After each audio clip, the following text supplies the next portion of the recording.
Uma só palavra que Deus manda vai fazer a minha vida mudar. Em meio às lutas eu vou triunfar, pois eu sei que é só em ti confiar. Se o inimigo quiser me combater, não há nada que me faça temer. Não importa o que enfrentarei, com a unção imbatível eu serei.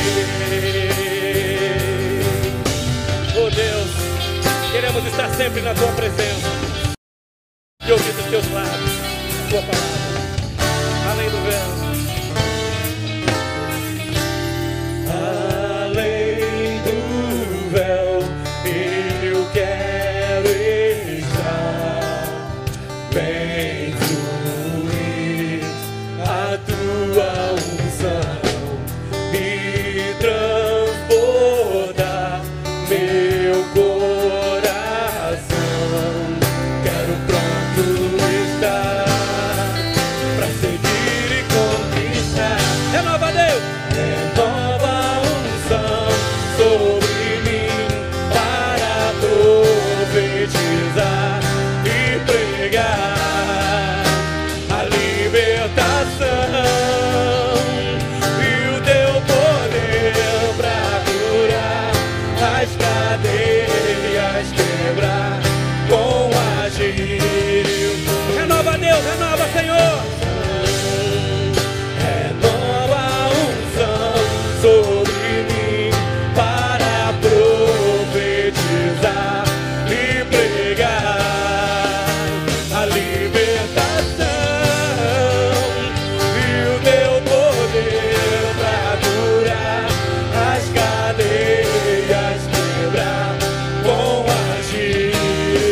Uma só palavra é hoje. Uma só palavra que Deus manda vai fazer a minha vida mudar. Em meio às lutas eu vou triunfar, pois eu sei que é só em ti confiar. Se o inimigo quiser me combater, não há nada que me faça temer. Não me importa o que enfrentarei, com a unção imbatível eu serei. A unção imbatível eu serei. A unção imbatível eu serei. Aplauda o Senhor por essa unção. Nós temos a unção da parte do Santo. Aleluia. Ricardo, pega o microfone, você vai orar. Vamos agradecer a Deus pelos dizimistas e peça a Deus para que os abençoe. Vamos falar com Deus. Pai amado, Pai bendito, Tu sabes que para mim é um privilégio pisar aqui. Eu não sou digno de pisar nesse lugar, Deus, mas é pelo Teu sangue que eu subo aqui. É pelo Teu sangue, o sangue de Jesus, é pelo Teu sangue que estamos aqui hoje, Senhor. Ninguém aqui é forte, ninguém pode nada, Tu é que podes tudo na nossa vida. Por isso, Senhor, que Te agradecemos, Senhor, por cada dizimista, por cada ofertante desta Tua casa, Senhor. Muito obrigado, Deus, por cada homem, cada mulher que tem disposto o coração a abençoar a Tua casa, a devolver aquilo que é Teu, Deus. Continua abençoando, multiplicando, Deus. E quanto àqueles que ainda não têm condições de fazer isso, Deus, abre uma porta abençoada, Deus. Nós queremos, como igreja, profetizar sobre os desempregados nesta noite, em nome de Jesus. Portas de emprego, Deus. Te agradecemos por cada vida aqui, Deus. E te pedimos, Deus, fala conosco. Como aquela comida que Elias comeu, Senhor, comida natural. E andou 40 dias e 40 noites. Queremos ouvir a Tua palavra aqui, Senhor, nesta noite. E aqueles que estão mortos hoje sejam ressuscitados por esta palavra, por esta água que há de fluir neste lugar. Desperta, Deus, daqueles que estão dormindo. Deus, desperta-nos, ó Deus. Nesta noite te pedimos isso em nome de Jesus. Amém. Amém. Glória a Deus. 2 Pedro, capítulo 1. Nós começamos algumas semanas atrás uma série de palavras que nós denominamos os suplementos da fé, quando a fé não é suficiente em si mesma para gerar vida na vida do que crê. E nós tomamos por base uma palavra de Pedro que diz que nós devemos acrescentar à nossa fé algumas atitudes, alguns suplementos para que a fé possa gerar vida na nossa vida e, sobretudo, gerar permanência. Nós pegamos o versículo 5 de 2ª Epístola de Pedro, capítulo 1, versículo 5, e dissemos: por isso mesmo, vós, empregando toda diligência, acrescentai à vossa fé, e ele vai dizendo, virtude, a virtude, ciência, ciência, domínio próprio, ao domínio próprio, perseverança, perseverança, piedade, piedade, fraternidade, fraternidade, amor. No 8 diz, porque se em vós houver e abundarem estas coisas, elas não vos deixarão ociosos nem infrutíferos no pleno conhecimento de nosso Senhor Jesus Cristo. Aí no 10 diz, portanto, irmãos, procurai mais diligentemente fazer firme a vossa vocação e eleição. Porque, leia comigo, fazendo isto, jamais tropeçareis. Pedro fala que não basta ter fé, tem que acrescentar à fé algumas coisas. No 8, ele clarifica ainda mais, porque se em vós houver e abundarem estas coisas, elas não vos deixarão ociosos nem frutíferos. Então o que tem que abundar não é só fé, são as coisas que nós suplementamos a fé. Mostramos no primeiro estudo que é possível que mesmo com fé fracassemos, e nós mostramos vários exemplos na Bíblia e passamos uma mensagem inteira mostrando a nossa possibilidade de fracassar na fé. Mostramos por que é perigoso fracassar na fé, porque por ela nós somos salvos. Segundo, porque é por ela que nós vencemos o mundo. Se a gente fracassa na fé, o mundo nos vence. E sem ela é impossível agradar a Deus. Não há como agradar a Deus se a fé fenecer em nós. E na semana passada nós começamos a falar sobre cada suplemento na fé. E nós falamos do primeiro que está no versículo 5. Empregando toda a diligência, acrescentai a vossa fé, virtude. Nós aprendemos que a palavra arete, excelência moral. Não vou falar sobre isso para a gente ganhar tempo. O segundo suplemento que o Pedro nos exorta aí, qual é? Acrescentai a vossa fé, virtude. É virtude o quê? Ciência. Em algumas versões está aqui palavra? Conhecimento. Quantos tem ciência na versão? Ok. Quantos tem conhecimento na versão? Está meio a meio. Quantos não tem Bíblia nenhuma aí? Tem uns incrédulos aí. Então, conhecimento e ciência é quase que a mesma coisa, quase.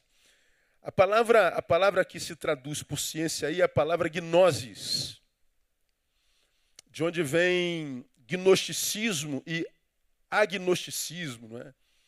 Gnosis é conhecimento científico, por isso que em algumas versões vem a palavra ciência. Gnosis, aqui em 5 de Pedro, ela é a palavra conhecimento, é a palavra ciência, que vem usada quase que em contraste à palavra que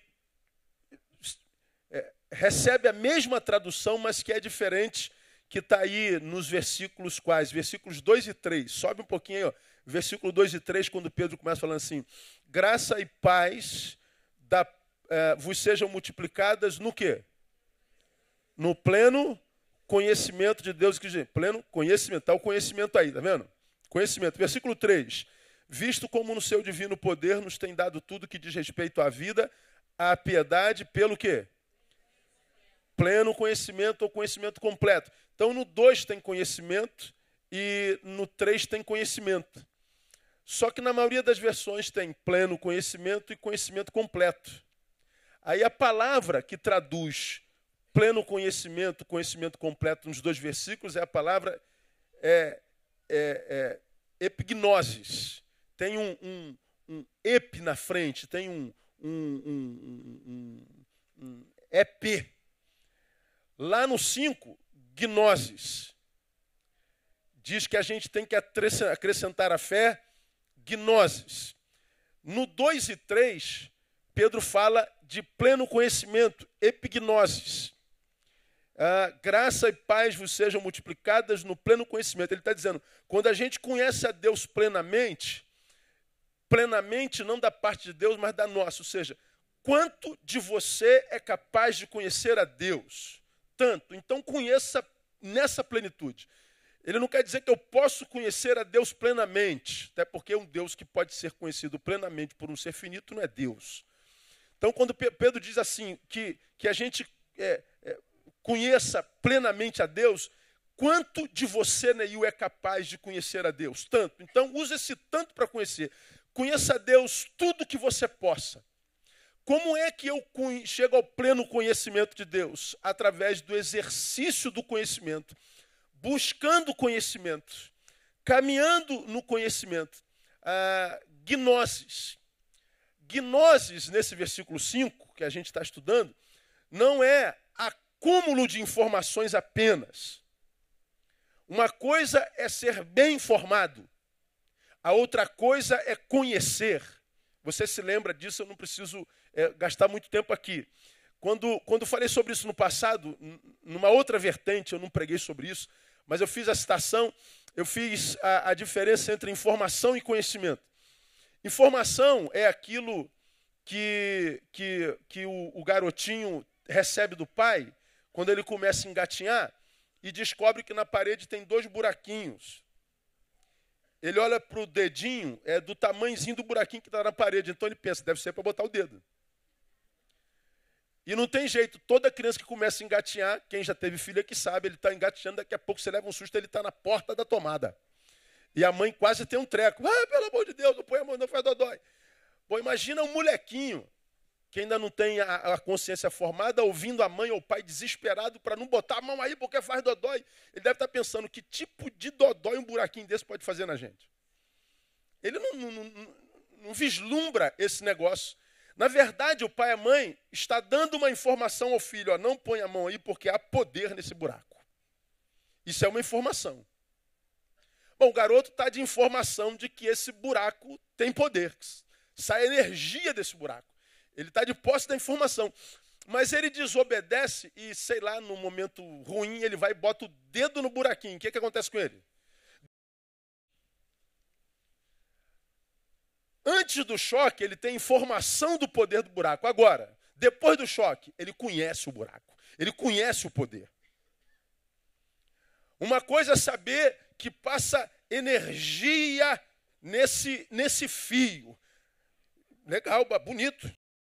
Coisa é botar a mão e ganhar um choque. Eu não preciso botar a mão para ganhar um choque. Eu creio, quem está falando é um eletricista. E esse cara é bom no que faz. Ele está falando que esse negócio dá choque, então eu acredito. Bom, eu nunca vou botar a mão no fio desencapado porque eu acredito na informação que ele me passou. Mas se eu não ganhar o choque, eu nunca saberei, eu nunca conhecerei o que é um choque. O que é a energia a respeito da qual ele fala.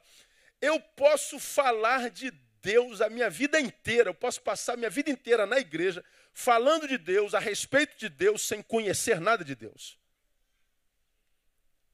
Eu posso ser alguém que discursa sobre Deus sem conhecê-lo. Eu posso ser o melhor teólogo, doutor em teologia. Eu posso conhecer a Bíblia de capa a capa, saber tudo sobre o que de Deus é dito, sem conhecer Deus. Eu tenho a informação dele, eu falo a respeito dele, mas eu não vivo ele. Na verdade, essa é a grande realidade de 9 em cada 10 crentes que a gente conhece. Sabe tudo dele, mas não conhece. Porque não conhece, o abandona tão facilmente. Não se abandona a Deus quando se o verdade. Impossível. Então, o Pedro, quando fala de gnoses, ele não fala de um acúmulo de informações, ele fala de um conhecimento experiencial. Ele fala daquele conhecimento lá de Romanos 12. Vamos voltar um pouquinho para Romanos 12. Você conhece bem? Ele diz assim: rogo-vos, pois, irmãos, pela compaixão de Deus, que apresenteis os vossos corpos como sacrifício vivo, santo e agradável a Deus, que é o vosso culto racional. Aí ele diz mais: e não vos conformeis a este mundo, mas transformai-vos pela renovação da vossa mente. Para quê? Leiam para mim. Para que o quê? Não ouvi. Mais uma vez. Experimenteis qual seja a boa, agradável e perfeita vontade de Deus. Ele está dizendo assim, para que você tenha uma experiência com Deus, você tem que renovar a sua mente. Mente é o nosso centro de informação, é a nossa sede de conhecimento. Ele está dizendo que você quer conhecer Deus, você quer colocar a mão no fio de Deus e ganhar o choque dele. Você quer ter experiência só através do conhecimento. Informação não gera experiência com Deus, só conhecimento. Pedro está dizendo, você que tem fé, sua fé foi gerada pela palavra, porque a fé vem pelo ouvir. O ouvir o quê? Palavra de Deus. Pois bem, você ouviu a palavra e a palavra gerou fé. Legal. Mas é possível que a fé tenha sido gerada, ou seja, eu admito a hipótese da existência de Deus, quero ter experiência com esse Deus, mas não significa dizer, porque agora eu admito a hipótese, eu já esteja vivendo experiência com Ele. Tem que imprimir conhecimento, tem que suplementar com conhecimento. É a experiência. Paulo está falando, nós precisamos ter experiência. Gnoses. Aí, por curiosidade, à guisa de informação, a palavra gnose deu origem, no primeiro século, a uma seita religiosa chamada gnóstica. Os gnósticos varreram a terra no primeiro século. E os gnósticos, não confundir com agnóstico, tá, gente? O gnóstico, a palavra significa conhecimento. E o agnóstico, desconhecido.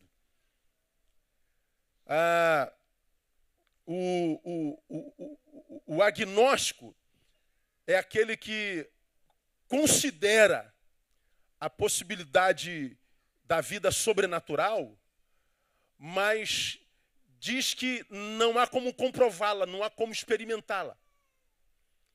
O agnóstico, ele admite a hipótese do metafísico, admite a hipótese do sobrenatural, mas também acreditam que esse sobrenatural é inacessível ao conhecimento humano. O agnóstico é diferente do ateu. O ateu diz, eu não acredito em nada disso aí, nada sobrenatural para mim existe. O agnóstico, ele acredita, mas ele acha que não é acessível. Esse é o agnóstico, que não é o gnóstico. O gnóstico é o contrário.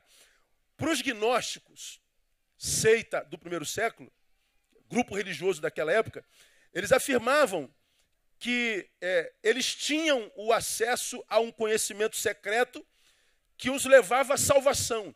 Eles acreditavam no sobrenatural, acreditavam em vida futura, acreditavam num Deus, talvez não nesse que a gente crê, mas que existia um Deus, mas que o caminho para esse Deus nada tinha a ver com Jesus, nada tinha a ver com a obra que ele fez na terra através do Messias.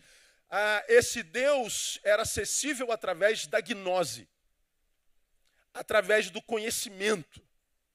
E eles diziam que tinham esse conhecimento secreto. Eles diziam que todo ser humano tem uma centelha divina que, despertada, poderia conectá-lo a Deus. Uma centelha interna divina que poderia levá-lo ao conhecimento do sobrenatural. E qual é o caminho para despertar essa centelha para os gnósticos? Conhecimento. Conhecimento. Para os gnósticos, haviam 3 tipos de gente, 3 tipos de homens. Me permita compartilhar com os irmãos rapidamente o que eles pensavam para eu ilustrar o que eu quero mostrar aos irmãos. Eles acreditavam que existiam os ílicos. Os ílicos são os homens carnais. Os ílicos são os materialistas, os terrenos. Os ílicos entre os homens são aqueles que nós diríamos eram incapazes de transcendência. Os ílicos eram os assoberbados pela matéria.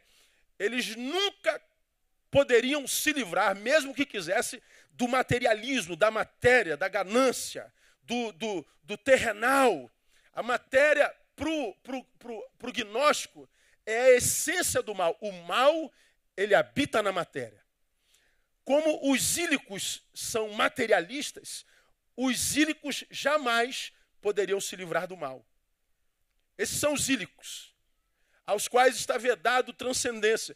E eles diziam, os ílicos são os maiores em número no planeta. A maioria dos homens fazem parte dos ílicos. A maioria dos homens. Eles acreditavam que havia uma segunda classe de homens, os psíquicos.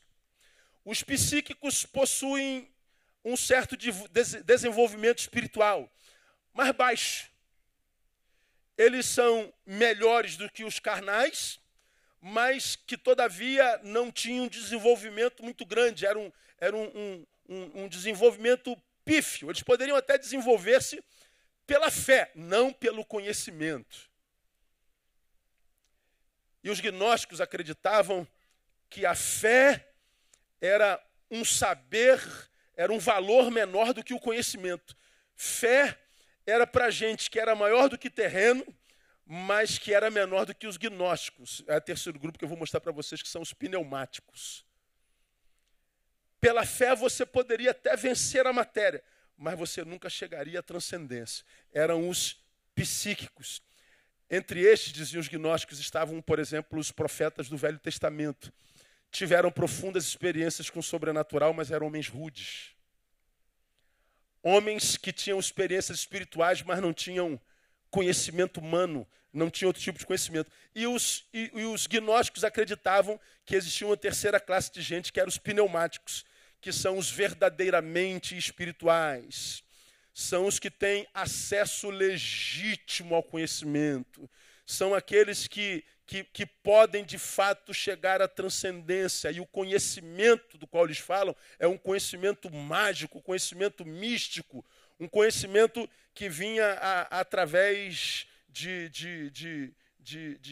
rituais mediados.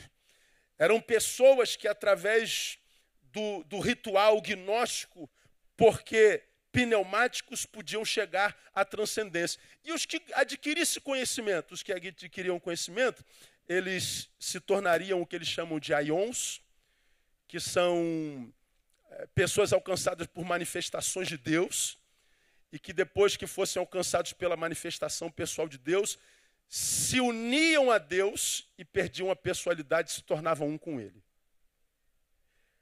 Quando Pedro escreve a sua carta, ele escreve numa cultura gnóstica que desconstruía a ideia de que o acesso a Deus era através da fé, era através do sacrifício de Jesus, era através de um conhecimento humano, se não humano mágico. Pedro vem e diz, não, a fé em Cristo é o que a palavra gera por primeiro. O conhecimento vem a posteriori, porque eu só busco conhecer aquilo que em mim é interesse. E eu só posso buscar conhecimento de Deus se de fato Deus gerar em mim fome por Ele mesmo. Pedro está dizendo, não há fé verdadeira que mantenha aquele que diz possuí-la na ignorância. Quem quer permanência em Deus, quem quer crescimento em Deus, quem quer ir além do discurso religioso, eclesiológico, quem quer ser mais do que um número no meio dessa significante, quem quer de fato viver Deus no caminho, independente de estar aqui todos os dias ou não, de fato se tornar uma habitação do todo. Se alguém quer experimentar, ele está dizendo, precisa acrescentar a fé que diz ter conhecimento. Não existe ignorância na fé que o Cristo de Deus gera no coração de um homem. Guarda isso que eu estou falando para você. Isso é muito importante. Por isso que Pedro diz que a gente deve acrescentar à fé gnosis, conhecimento. Agora, vamos ver juntos o que a Bíblia fala. Conhecimento, sabedoria. Quero mostrar duas realidades bíblicas para vocês, para a gente conhecer um pouco mais. 1 Coríntios capítulo 2. Nós estamos no 1, não é?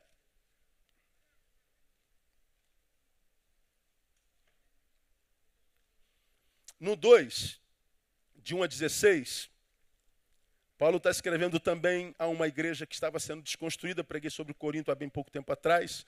Uma igreja que estava se paganizando, uma igreja dividida, uma igreja que foi profundamente influenciada pela imoralidade de Corinto. Uma igreja que estava sendo influenciada pelo culto a Afrodite, uma igreja completamente desconstruída no seu caráter. Aí, Paulo começa a sua epístola de exortação. Corinto foi a igreja onde Paulo mais passou o tempo. Paulo passou 18 meses em Corinto. Em nenhuma outra igreja ele passou tanto tempo. As 2 cartas de Paulo a Corinto são as maiores cartas que Paulo escreveu na vida. E, portanto, a igreja com a qual ele teve mais trabalho, teve mais dor de cabeça, com a qual ele teve que mais exortar, foi a igreja de Corinto. E ele começa, a primeira carta, já no capítulo 2, você lê vou ler o versículo todo. Veja o capítulo 2, versículo 1. E eu, irmãos, quando fui ter convosco, anunciando-vos o testemunho de Deus, não fui com sublimidade de palavras ou de sabedoria.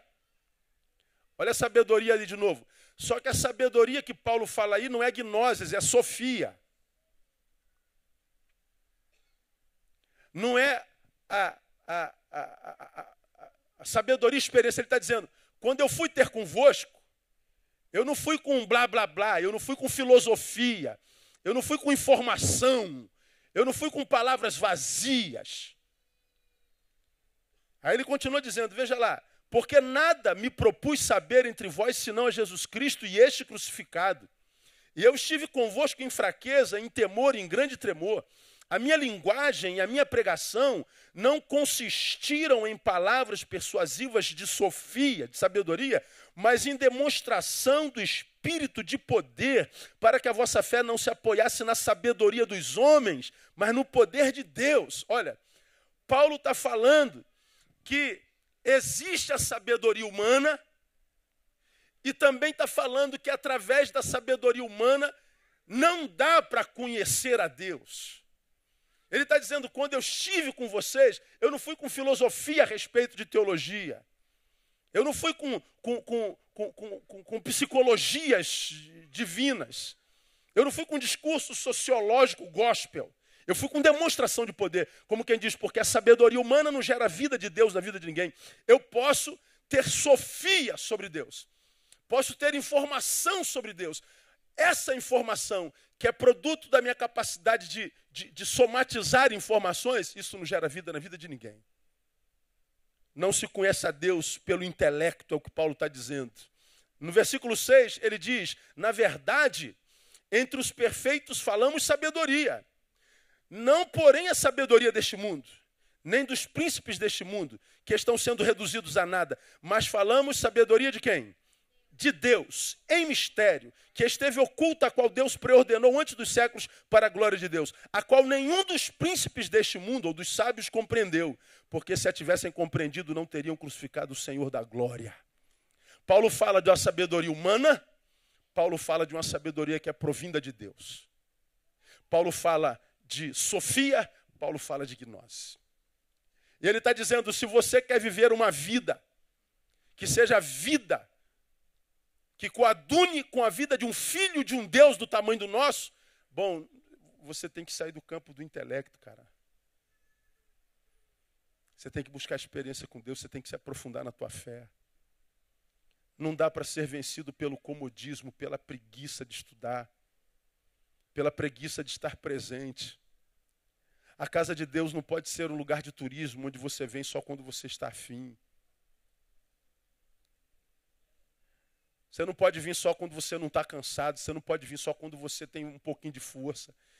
As coisas de Deus não podem ser segunda coisa na nossa vida. Ou é primeiro, enquanto reino, buscar primeiro o reino de Deus, ou ele não é segundo, nem terceiro, nem nada.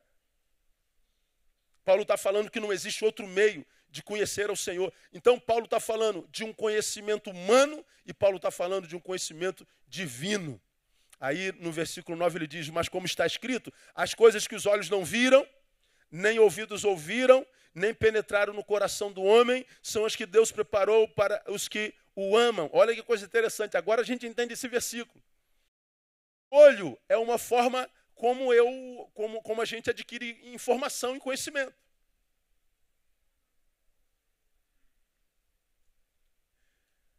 Exemplo, vamos imaginar que eu quero que vocês façam exatamente o que eu estou fazendo e usando a mesma coisa que eu vou usar. Tá certo? Antes de fazer, me digam, o que eu estou fazendo?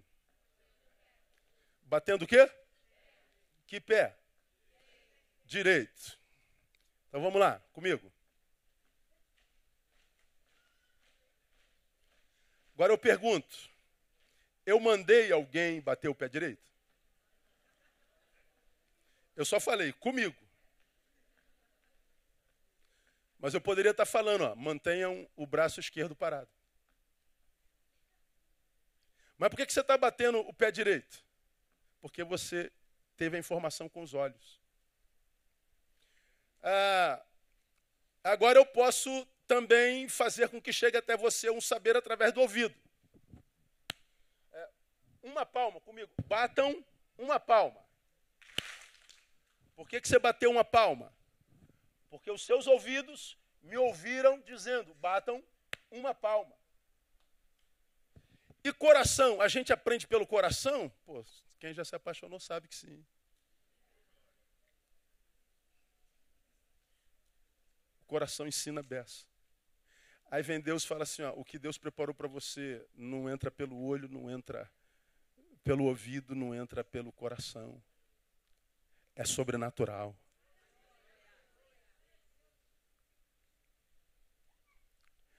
Aí eu vejo alguns de vocês discutindo com ateu a respeito de Deus. Querendo jogar na cara dele que Deus existe. Ele nunca vai conhecer a Deus pelo intelecto. Você está jogando pérolas a porcos. Porque não há como provar no campo natural a existência de Deus. Porque Deus não existe mesmo. Deus é. Uma coisa que existe teve início, vai ter fim. Deus é. Quer conhecê-lo só por obra do Espírito Santo. É pela fé. Não é questão de vontade, não é porque eu quero, é porque Ele quer se manifestar a nós. Então não se discute. Fé. Bobagem. Eu não creio no que você está falando. O que eu posso fazer? Deus te abençoe. Lembra o exemplo que eu já dei aqui algumas vezes atrás, dos que foi domingo, né? Que resolveram se retirar,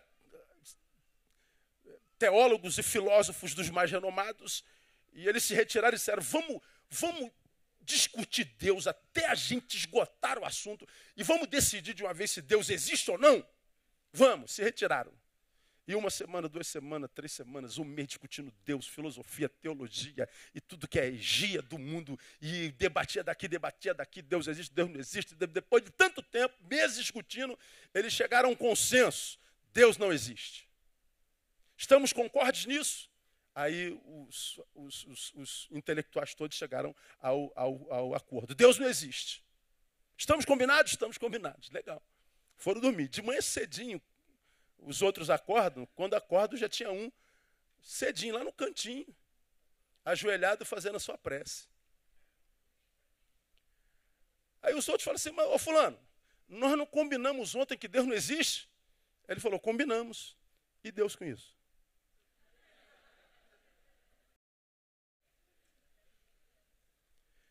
Como que se Deus mudasse em função do que eu penso a respeito dele, do que eu digo a respeito dele. Deus ri da nossa filosofia, irmão. Deus ri. Deus acha a gente uma piada. Ver os moleques que nem trocaram fralda, achando-se intelectuais de ridículo. Só eles não sabem. Porque Deus não se discute, Deus se vive. Agora, se vive como? Experimentando. Se eu não experimento, crer ou não crer nele não muda nada. É disso que Pedro está falando. Pedro está falando de ir além, de buscar um nível mais profundo de experiência com ele. É de nascer de novo e entender que quando eu nasço e temo ao Senhor, eu estou no princípio. O temor do Senhor é o princípio da sabedoria. Eu não posso nascer de novo e parar no princípio. A obra não vai ser completa. Se eu principiei, Se eu startei, eu agora tenho que crescer na graça e no conhecimento de Jesus Cristo, como diz Pedro. Quantos crentes temem ao Senhor e se alegram porque gera vida na vida, porque você nasceu de novo. Agora, se nasce de novo e permanece bebê, se você não é suplementado por experiências, por conhecimento, é muito bom ser bebê enquanto a gente é bebê. Mas ser bebê sendo velho é um inferno. Você lembra que eu já peguei? Você tem um filho que nasceu agora. Hoje, estava aqui no gabinete, a André mandou a foto da Giovana. Nós fomos visitar a Giovana, filha do Giovanni e da Carol. Aí, botando ele tomando banho. Linda, a menina é linda de viver. Nem parece filha de Giovanni. Pior que a cara dele, os olhos bonitos, olhão desse tamanho. Aí, a Giovana está lá. Fez ontem. Aí vamos imaginar que a criança, ou ela, ou qualquer outra, daqui a mais 8 meses, 9 meses, 10 meses, pronuncia a primeira palavra. Aí ela fala, mamã. Pronto, aí é uma festa em casa. Meu Deus, ela falou mamã. Meu Deus, que coisa. Fala de novo, o papai ouvi. Ela não fala. Mas você ouviu, já está satisfeita. A primeira palavra que falou na vida, mamã, mamã. E meu Deus, ela falou mamã. E a mãe chora e faz festa, porque a menina falou mamã. Porque mamã aos 9 meses é lindo. Agora vamos imaginar que a criança fez 2 anos. Fala alguma coisa. Mamã. Ah, que bonitinho. Agora a criança fez 5 anos. Fale alguma coisa, filha. Mamã. Estamos na festa de 15 anos. Agora, libera uma palavra aí, filha. Mamã. Aos 9 meses, lindo. Aos 5 anos, doença. Essa criança está doente. Porque uma criança aos 5 anos tem que falar muito mais do que a mamã. Está entendendo o que eu estou falando, amém ou não? O que é bonito na criança é uma doença no adulto. Se você se converte e se mantém criança, você é um convertido doente. Não pode haver conformismo após a conversão. Eu preciso crescer na graça e no conhecimento de Jesus, porque senão, não tendo experiências de gnose, eu vou passar a me relacionar com ele através da sofia, através do intelecto. Aí eu me torno um teólogo seco, mas que não tem experiência. Aí nós vemos a igreja evangélica dividida em 2 vertentes primordiais, né? Nós temos lá a vertente pentecostal, que não valoriza tanto conhecimento, mas valoriza poder. Aí tu vai para o ramo pentecostal, aí é fogo para todo lado. É fogo, fogo, fogo, fogo, fogo, bola de fogo, anjo de fogo, espada de fogo, palavra de fogo e fogo. É um fogaréu danado. Mas às vezes não tem racionalidade nenhuma. Explica aí o que você fez. Eu não sei, irmão. Eu senti, irmão. É esse mesmo. É esse. Mas aí tu vai para o outro lado, lá para os tradicionais. Que a gente já não acredita mais em dom de língua, a gente não acredita em cura. A gente não acredita em poder de Deus, a gente não acredita em batismo, a gente não acredita em mais nada. Viramos uns gelados, racionais, onde não há fogo, não é? Lá tu sente um calor desgraçado, aqui tu sente um frio, tu tem que vir com um casaco aqui e com um abanador lá. Não há equilíbrio. Aí você vê debandada a rodo lá e debandada a rodo cá. Ninguém consegue permanecer gelado a vida inteira. Ninguém consegue permanecer no fogo a vida inteira. O que o Evangelho instiga aos de Jesus? Que nós unamos conhecimento e unção. Que nós conheçamos, que nós sejamos teólogos, que nós sejamos filósofos.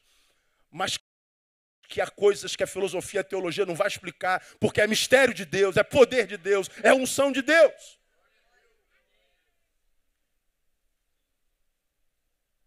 Experiência, porque existe a sabedoria humana e existe a sabedoria espiritual. Efésios capítulo 1.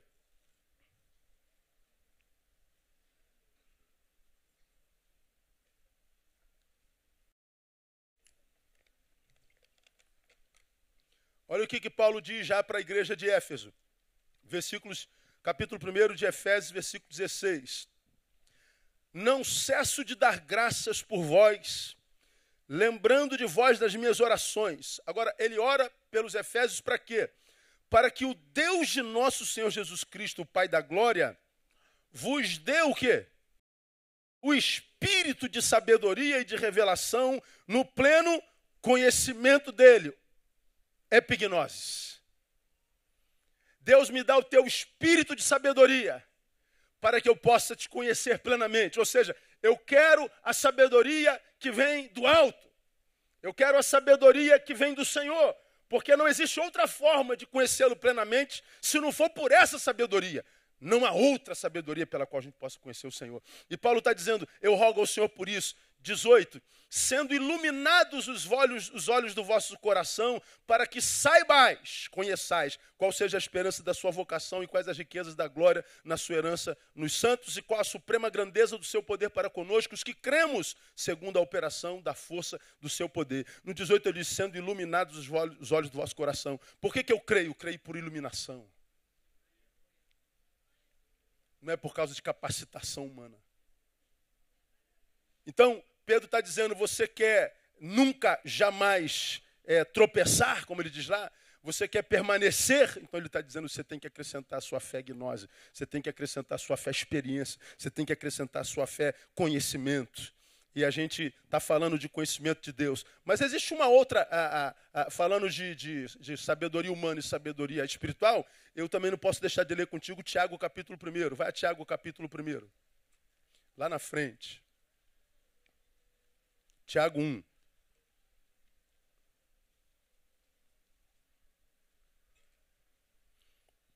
Tiago capítulo 1, versículo 5 a 8, diz assim, ora, se algum de vós tem falta de sabedoria, peça a Deus que a todos dá, literalmente não censure e ser-lhe-á dada.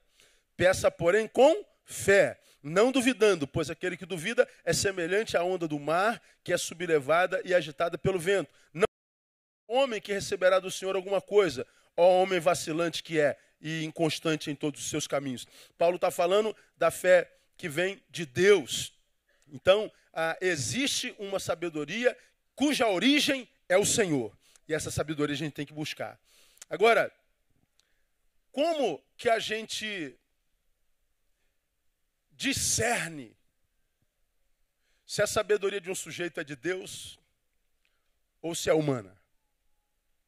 Bom, quando é humano é fácil, né, cara? É só o sujeito abrir a boca que tu... Caraca, esse cara é inteligente pra cacete, né, cara? Burro, cara. O cara é inteligente.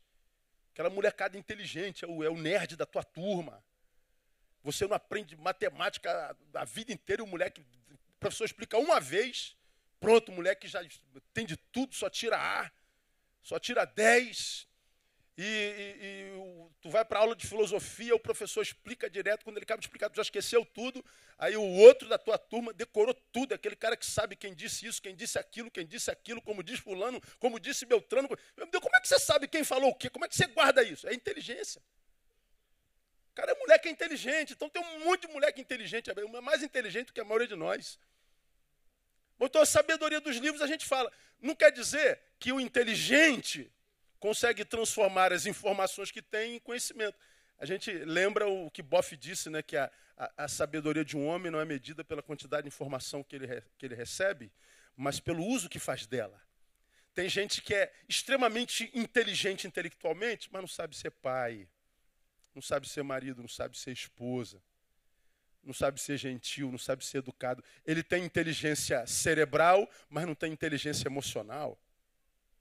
As inteligências no campo humano são 9, se eu não me engano, 8, não são 9. Um dia a gente fala sobre isso. Então são várias vertentes. Né? A inteligência que Einstein tinha na cabeça, Neymar tem na ponta do pé. A inteligência que Neymar tem na ponta do pé e o Einstein tem na cabeça, Rodin tinha nas mãos fazendo suas esculturas. Miguel Ângelo, aleijadinho, pintando. Inteligência que um tem na cabeça, outro tem no pé, outro tem na mão, outro tem no trato, outro tem no discernimento. cada um com o seu dom, cada um com a sua fonte mais forte de inteligência. Agora, quando a sabedoria de Deus não é humana, como é que a gente conhece? Bom, a Bíblia nos ensina fácil mesmo. Estamos em Tiago, não estamos? Capítulo 3. Olha o que diz Tiago, capítulo 3. Veja o versículo 13. Quem dentre vós é sábio e entendido? Ele está fazendo uma pergunta. Ele diz lá, mostre pelo seu bom procedimento as suas obras como? Em mansidão de sabedoria. Mas se tendes amargo ciúme, sentimento faccioso em vosso coração, não vos glorieis, nem mintais contra a verdade. Essa não é sabedoria que vem do alto, mas é terrena, que mais? Animal e que mais? Diabólica. Porque onde há ciúme e sentimento faccioso, aí há confusão, obra má. Mas a sabedoria que vem do alto é, primeiramente, pura, depois pacífica, moderada, tratável, cheia de misericórdia, de bons frutos, sem parcialidade, sem hipocrisia. Ora, o fruto da justiça semeia-se em paz para aqueles que promovem a paz. Olha que coisa interessante. Quando a sabedoria de Deus vem a um homem, o que essa sabedoria de Deus faz nesse homem? O livra da sua pior parte. Tira esse sentimento faccioso do coração. Tira o ciúme do nosso coração. Tira esse espírito beligerante de competição do nosso coração. Esse desejo de supremacia sobre o outro. Tira de nós esta síndrome maldita que eu chamo de síndrome de Jeová, que precisa ser adorado, adulado, bajulado o tempo inteiro. A sabedoria de Deus arranca de nós essa pior parte que existe na gente. Porque ele diz, se você se imagina sábio, porque decora tudo que o professor fala, tira 10 na frente de todo mundo, você é o cara entre os homens. Mas se você tem ciúme, se você é faccioso, se você é impuro, se você não é de paz, se você não é moderado, não tem domínio próprio, se você não é tratável, ou seja, não tem palavra, se você não tem misericórdia, se você não tem frutos bons, se você é parcial, se você mostra ser uma coisa que não é, você se engana. A tua sabedoria não tem nada a ver com Deus, a sua sabedoria é terrena, animal e é diabólica. Como é que a gente sabe que de Deus e sabedoria de Deus, irmão? Quando ele mostra a sua sabedoria e mansidão. O homem cheio de Deus, ele é simples. Ele não ostenta. O homem cheio de Deus não busca glória, não busca primazia. O homem cheio de Deus, ao contrário do que se canta, não é extravagante.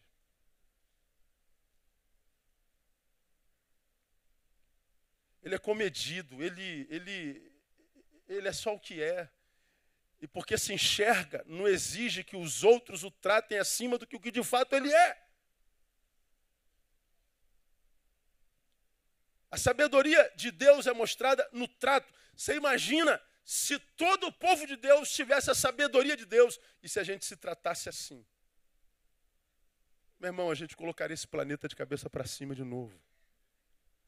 Porque essa gente perdida sem Deus olharia para a igreja e falaria assim, cara, é possível viver paz, é possível viver comunhão. Como que vocês sabem disso? Olha para a igreja de Jesus. Por isso que a Bíblia diz que eles só vão crer que Jesus está entre nós se nós nos tratarmos bem, comunhão.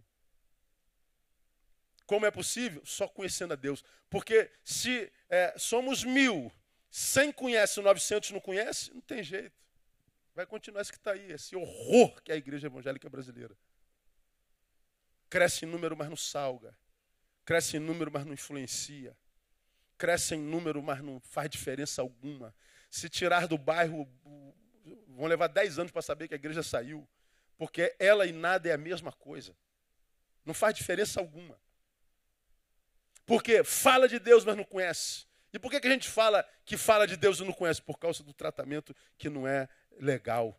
Infelizmente, é uma realidade. Então, para a gente terminar,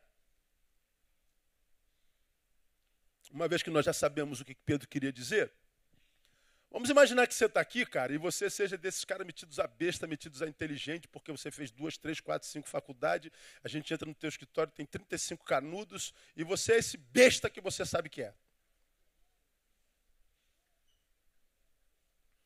Que se acha superior a todo mundo porque você é o intelectualzão. Aí a pergunta que eu faria para você para tentar salvar a tua vida, de onde vem a ideia que você é tão sábio assim?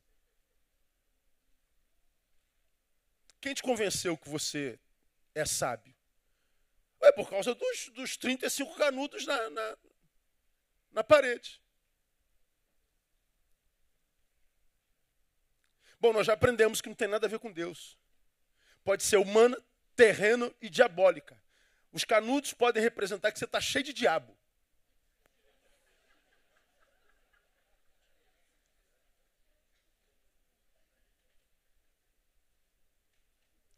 Porque no reino, a sabedoria que ele nos dá como legado não vai me capacitar para viver com os reis, não. Vai me capacitar para viver com os empregados do rei. Eu posso ter 35 canudos. Se esses 35 canudos não me ajudarem a falar a língua do necessitado, é diabólico. John Stott faleceu há quase 2 anos atrás. Até 2 anos atrás era considerado o maior teólogo vivo. Escreveu o Evangelho Puro e Simples, e tantos outros livros maravilhosos, o Discipulado Radical e por aí vai. Crer é também pensar. Você pode ler tudo que tiver na capa escrito John Stott. Se o nome dele estiver na capa, você pode ler sem raciocinar. O velhinho morreu. Ele foi capelão da rainha da Inglaterra. Ele era sacerdote anglicano. Ele foi capelão do castelo da rainha lá. Aí, numa das celebrações lá no castelo, da corte, todos os cabeções da Inglaterra, mas também a rainha convidou todos de Buckingham, todos. Todo mundo que estava dentro daquele castelo estava na celebração. John Stott foi pregar o seu sermão e ele usou uma linguagem, digamos assim, um inglês bem chulozinho, como se fosse um português bem simples. Não saiu uma palavra difícil, não saiu nada. Ele falou uma linguagem tão simples. Quando acabou, teve um lorde que o chamou no canto e falou assim: pô, reverendo, sua palavra foi realmente muito pertinente, mas o senhor usou uma linguagem muito simples para o lugar onde o senhor pregou, né? Por que o senhor pregou numa linguagem tão simples? O senhor está de frente da rainha. Aí ele falou: simples. Se eu pregar a linguagem da rainha, os empregados não entenderão. Se eu pregar na linguagem dos empregados, a rainha entende. O que você acha que a sabedoria de Deus gera com a gente? A capacidade para andar com a rainha ou com os plebeus? Agora, olha para o clero brasileiro, olha para os famosos do Brasil, vê se são acessíveis.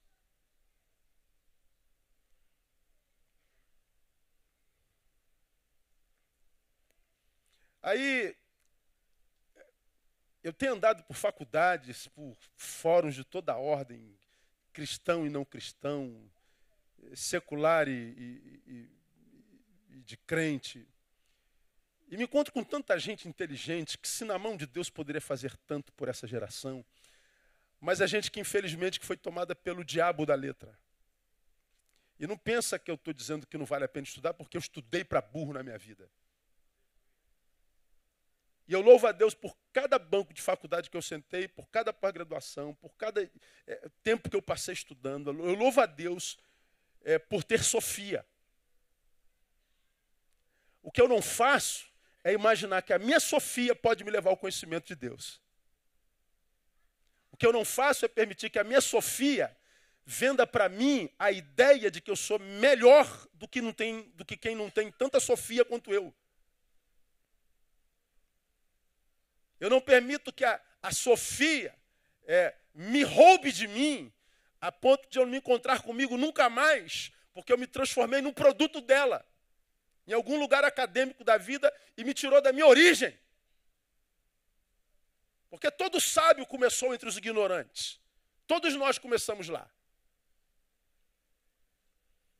Então, o bem informado, ele sai das suas origens e vai para um lugar onde não tem muito a ver com ele. Agora, o sábio, ele passa por um lugar onde a sabedoria dele o levou, mas ele não esquece as suas origens, ele continua a mesma pessoa. Porque não é terrena, não é animal, não é diabólica. É sobrenatural, é de Deus, é coinônica. Isso é evangelho. Então, da onde que você tirou essa sabedoria toda? Porque eu me encontro com um monte de gente que o tempo inteiro quer disputar o que foi dito. Como quem? Vamos supor que você ouviu esse sermão e não concordou com nada. Bom, é só arriscar e ir embora, acabou. Mas não. Aí quando o sujeito é pequeno, ele faz questão de escrever um e-mail com 35 páginas, com tópico por tópico, dizendo tudo que eu preguei. Como quem diz assim, vou provar para o pastor Neu que ele está errado. Para quê? Para ridicularizar? Não, para provar para mim mesmo que eu sou melhor do que ele. Se você precisa provar para alguém que é melhor que alguém, é porque você nem se convenceu ainda, filho. Vença-se quando você provar para si mesmo que você não precisa provar mais nada para ninguém. Porque senão você é um enganador de si mesmo.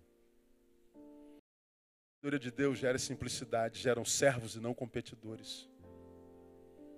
O servo quer honrar o outro, o competidor quer superar o outro. Isso não é evangelho.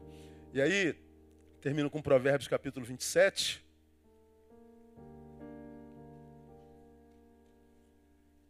Quando você examinar-se a si mesmo e se vê tão grande como você pensa ser a ponto de não conseguir se relacionar com mais ninguém, pergunte para você de onde você tirou que você é isso tudo. Aí, Provérbios 27, versículos 1, 2 e 3 diz assim: não te glories do dia de amanhã, porque não sabes o que produzirá o dia. Aí ele diz: seja outro que te louve, e não a tua boca, o estranho, e não teus lábios. Então, ao invés de bater no peito e dizer eu, deixa que alguém diga ele. Quem reconhece o saber de um homem não é o homem, é o outro. O louvor tem que vir do outro. Porque se a gente bate no peito e diz eu, meu irmão, a gente está perdidaço. Então a minha oração, irmão, a minha oração é que Deus gere aqui entre nós sábios de verdade. Mesmo que você não tenha passado pelo banco de uma universidade nunca na tua vida. Porque a sabedoria de Deus não depende da universidade humana. Me encontro com tanta gente sábia, cheia de Deus, cheia de conhecimento, que nunca sentou na universidade e se acha tão pequenininho, porque eu nunca fiz uma faculdade. A pergunta que você deve fazer para você: Deus está te usando dessa mesma forma? Ah, pastor, eu sinto Deus me usando. Então você é cheio de sabedoria, irmã. E vai servir ao Senhor com aquilo que Ele te deu, porque é o que Ele te deu que vai transformar as vidas, e não o intelecto que a gente consegue nos bancos escolares. Quando é que a nossa fé é capacitada para gerar vida na vida da gente que crê? Quando é que a fé gera vida na vida do que crê? Quando a fé é suplementada pela virtude e quando a fé é suplementada pelo conhecimento. Conheçamos e prossigamos em conhecer o Senhor. Antes, cresçamos na graça e no conhecimento de Jesus Cristo, nosso Senhor. Amém, amados? Que Deus abençoe você. Vamos aplaudir o Senhor e vamos embora para casa. Vamos ficar em pé? Na semana que vem, a gente volta e a gente vai falar sobre o terceiro suplemento. A gente vai falar sobre domínio próprio. Rapaz, é um negócio bem legal. Oh, quem precisa de domínio próprio aqui? Deixa eu ver. Quem... Ah, meu irmão, não perca não. Na semana que vem não perca domínio. Egkrateia. Egkrateia. Não perca, não. É muito legal. Você vai aprender que domínio próprio não é só, estou com vontade de matar o Léo, não matei. Domínio próprio não é isso. Eu estou ansioso demais, eu não consigo. Domínio próprio é conseguir a despeito da ansiedade. Eu fui traído, eu não acredito em mais ninguém. É continuar crendo, mesmo que a vontade é de não crer em mais nada. Eu estou com vontade de chutar o balde. Não deixa o baldinho quietinho lá, porque você pode passar por um deserto e precisar dele para pegar água em algum poço. Deixa ele lá.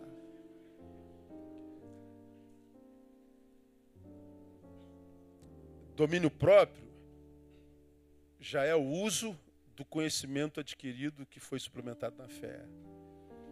Ninguém que não tenha conhecimento consegue domínio próprio. Você vai ser refém das suas emoções. Você vai ser refém da geografia. Você vai ser camaleão. Onde te botar, você toma cor. Se você estiver entre os mansos, será manso. Mas se você estiver entre os iracundos, vai virar iracundo, vai virar pitbull. Se você estiver entre os santos, você é o maior deles. Mas se você te botar entre as prostitutas, você é a maior delas também. Se botar você na igreja, você é apaixonada por Deus. Mas se tirar você da igreja e levar lá para o mundão, você curte o carnaval, você curte tudo. Você é camaleão. Domínio próprio. Ixi. Como é que a gente acrescenta domínio próprio? Falta não. Teu marido é muito esquentadinho, tua mulher, traga ele quarta-feira que vem. Traga todo mundo, porque essa palavra é para todo mundo. Vamos orar, vamos embora para casa. Sexta-feira, estamos juntos. David Kinlan, sábado, Kleber Lucas, de manhã, no sábado, café com os homens. Vamos orar. Obrigado, Deus, por essa noite. Quanto custa essa palavra, Deus? Não há dinheiro que pague.